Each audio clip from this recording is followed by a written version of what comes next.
Ito po si Shemaraya Faith Magdalef. Napakalikot, manang-manang sa kanyang papa.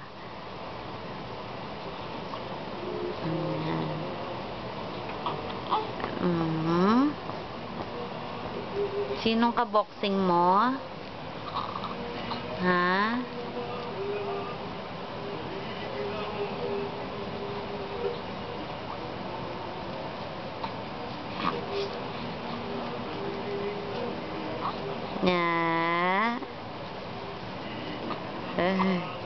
Iyak ka.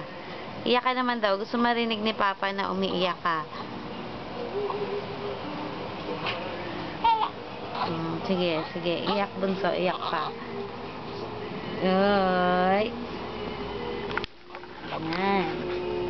Ang pinakapansinin sa baby ko ay ang kanyang napakagandang nose.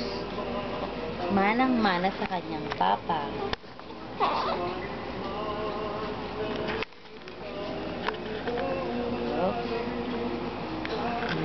Ayaw ipakita ang nose.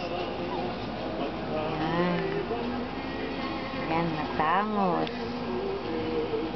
Isa sa mga napapansin din sa kanya ay ang hairline na nagmana din sa kanyang papa. Ay, naku.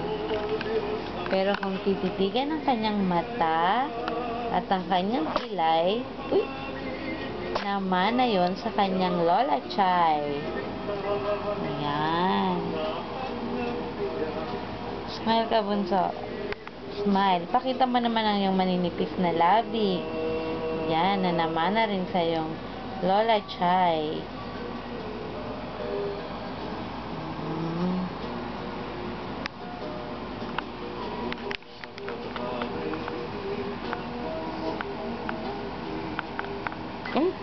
Tahimik na ang baby ko.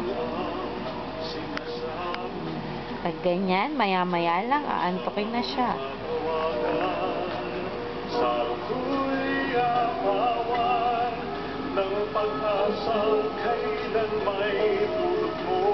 Nakatitig ka.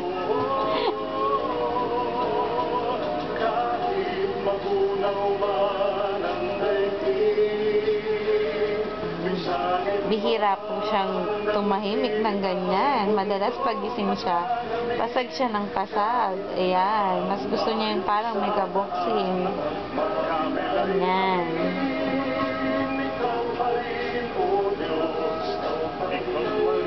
At madalas, kahit tulog siya, mahilig siyang mag-inat.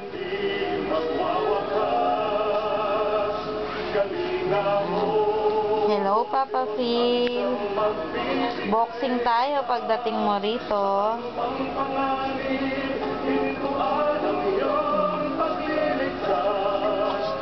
Iyak ka na malakas na. Sige pa, iyak pa. Ayan. Iyak na siya. Ayan. Iyak pa ng malakas. Narinig mo kay Papa. Ayak. Ayan. Masunurin ang aking anak. Ayan. Sige, isa pa. May masunuring bata. Yan eh, oh. Ayan. Ito po ang aking Shemaraya Faith. Ang isang batang napakamasunurin kahit baby pa lang. Say bye-bye to Papa. See you in April, Papa. Love you, Papa.